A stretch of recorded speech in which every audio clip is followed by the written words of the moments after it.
বাংলাদেশের সবথেকে সুন্দর এবং সবথেকে হ্যাপেনিং রিসোর্ট এই মুহূর্তে কোনটা বলেন তো? এক্স্যাক্টলি মাটিটা। ফেসবুক, ইনস্টাগ্রাম, টিকটক খুললেই আমরা মাটিটার অনেক ভিডিও দেখি। তো কিছুদিন আগে আমরা গিয়েছিলাম মাটিটা ঘুরতে, সেটা নিয়েই আজকের ভিডিও। হাই, আমি Rifa Tara, welcoming you all to my page Rifa slam. Dhaka থেকে অনেকক্ষণ জার্নি করে এসে পৌঁছাইছি, সো আগে রেডি হব। Let's get ready with me. আমার এই যে সুন্দর ইয়েলো কালারের কাফতানটা দেখতেছেন, এটা আমার খুবই পছন্দের, অ্যান্ড এটা আমি নিয়েছিলাম মাসাবা গুপ্তার fashion brand House of Masaba থেকে। অ্যান্ড এই ড্রেসটা আমি অর্ডার করেছিলাম অল অফ ইন্ডিয়া পেজের থ্রু, মানে ওরা আমাকে এটা আনিয়ে দিয়েছে।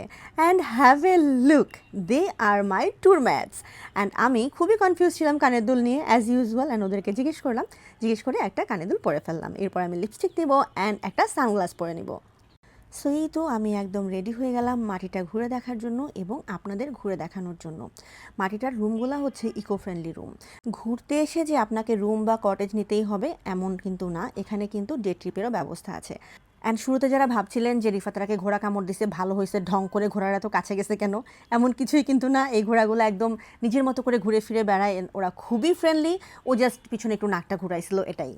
আমার নেক্সট ভিডিওতে আপনারা কীভাবে মাটিটায় যাবেন, এখানে কী কী প্যাকেজ আছে, এগুলো সব ডিটেলস দিয়ে দিব। Thank you so much for watching. আল্লাহ হাফেজ।